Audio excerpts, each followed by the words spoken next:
All right, folks, and thank you for tuning in to this episode of the Real Leaders Podcast with Norman Wolfe. We hope you enjoyed it as much as we did. For everyone in the chat box right now listening to this live, ask your questions for Norman right now, and I will read them to him directly. Norman, the first question comes in, and this one asks, from the experiences you've encountered, what piece of advice do you think would be most valuable for young people to hear now, especially as they enter the business world?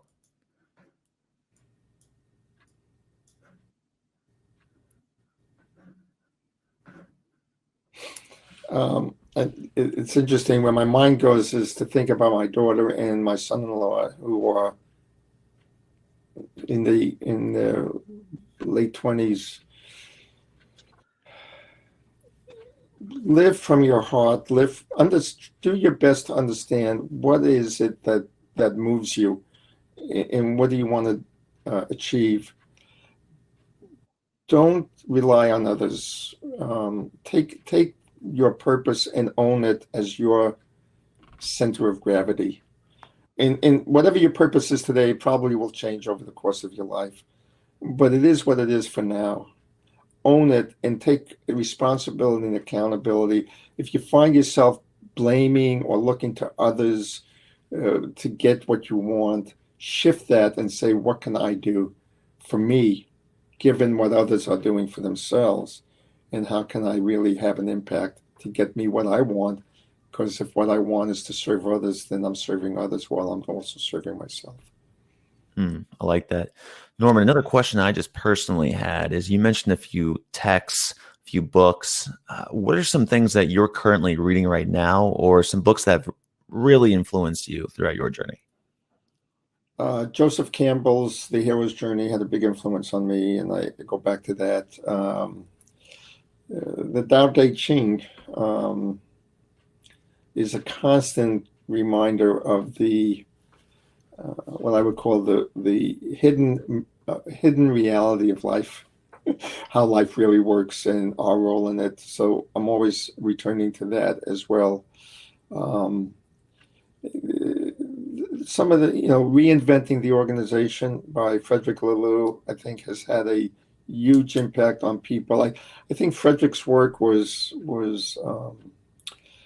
triggered what I would call the aspirational catalyst in people, in giving people a sense of what's possible.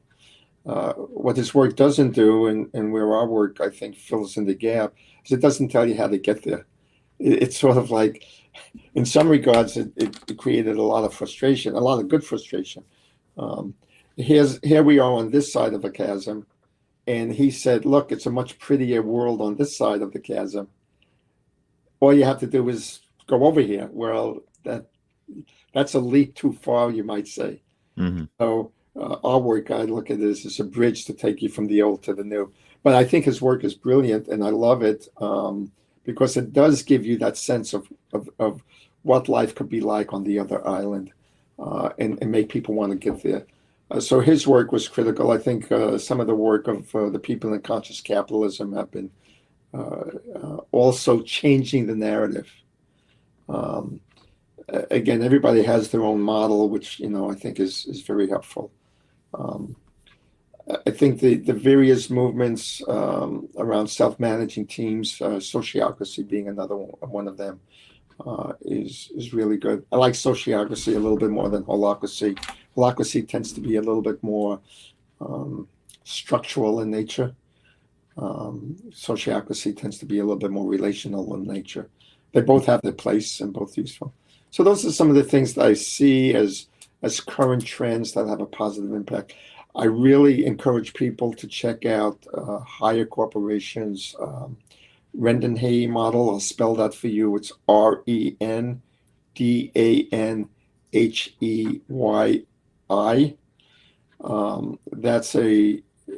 The academics are really beginning to glom onto that and studying it and analyzing it.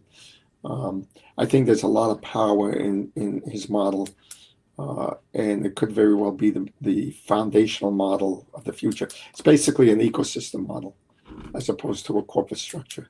And if you look at the history of higher corporation, it went from a very hierarchical, almost dictatorial, when Chairman Zhang took over. Well, it went from chaos. He took over, he made it very almost dictatorial or hierarchical.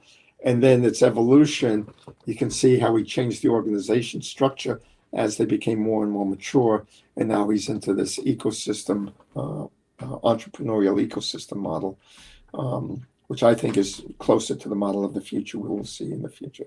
So those are some of the things I read and I pay attention to.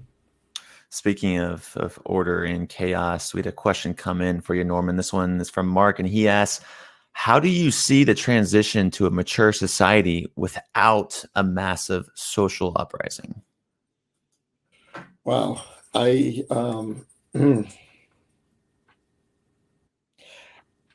don't really have an answer to that. I can see it happening both ways. And I personally, to me, revolution makes things happen quicker. But revolutions have some negative consequences to them, because it's a violent upheaval and causes reactions. So it's the old first or second law. For every action there's a reaction. But it does shift. It's like a pandemic. It's like a major disruption, and it causes a change in the patterns. Evolution is much more peaceful, much more, but it's slower. And somewhere along that, humans tend to find the right balance over time. I have been watching the evolution of our society for consciously for 5 decades now. In 2 decades before that, when I was just a young kid, and I see the patterns of change, the patterns of evolution, like this whole movement to a different, call it the entrepreneurial ecosystem model, just to give it a name. I see the movement of society towards that. I see the movement of society towards maturation. I look at the work I don't think we can stop it. I don't think we can. I think it'll derail. I think what happens is, as things change, those who feel left behind react to it. I think we saw that in the United States over the last 4 years. We've been in a basic movement towards globalization, modernization, gender equality, equality for women, which are fundamentally changing some very deeply held belief systems. And in that process, for the last 4 decades, there have been a lot of people who have felt left behind, unacknowledged, unappreciated, told they were wrong, told they were bad, get with the program, move along, change, come into the 20th century, 21st century. Right? Well, it's one thing to tell people all that. It's another thing to facilitate them with compassion and understanding. So these people have felt left behind, and all of a sudden along comes Trump, and he says, hey, they're the ones that are wrong. Their narrative is a false narrative. You're the ones that are right. We're going to bring back the true values that make U.S. great. And they go, wow, finally a leader that speaks our voice. That was nothing more than a reaction to, a counter-reaction to the trend that's been going on for 4 decades, or 5 decades, or back to the 50s or 60s after World War II. So, and now we felt what that was like, and now we're going back to, wait a minute, maybe we can continue the progress, maybe with a little bit more compassion for those who are left behind.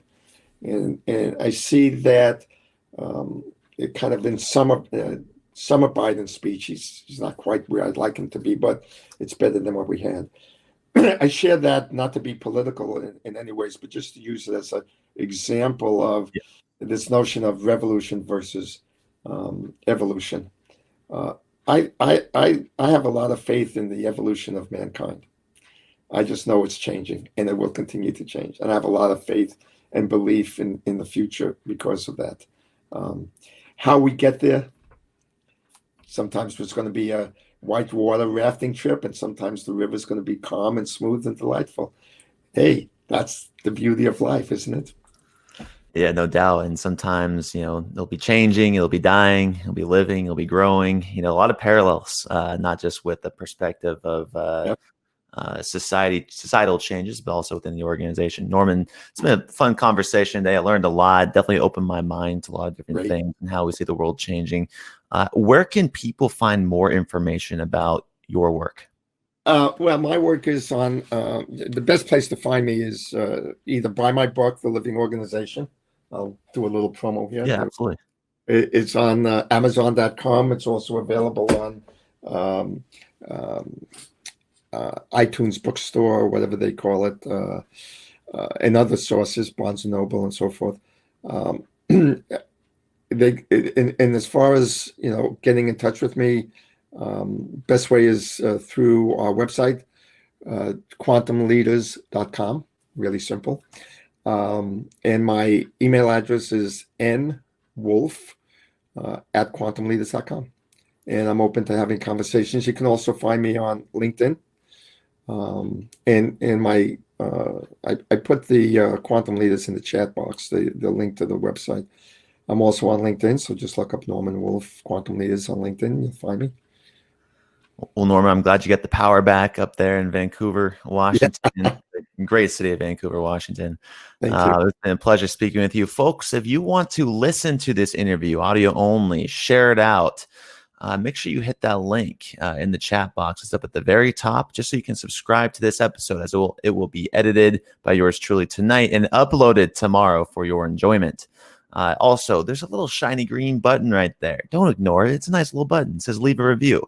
Let us know what you think and how we can improve this show. It's also what keeps this show going and helps us get better. Norman, appreciate your time here coming on the Real Leaders podcast. It's always a pleasure. Hope we have you back on in a couple months or so to continue the conversation. And always, folks, keep it real. Thank you, Kevin. It's a pleasure, and I'd love to be back.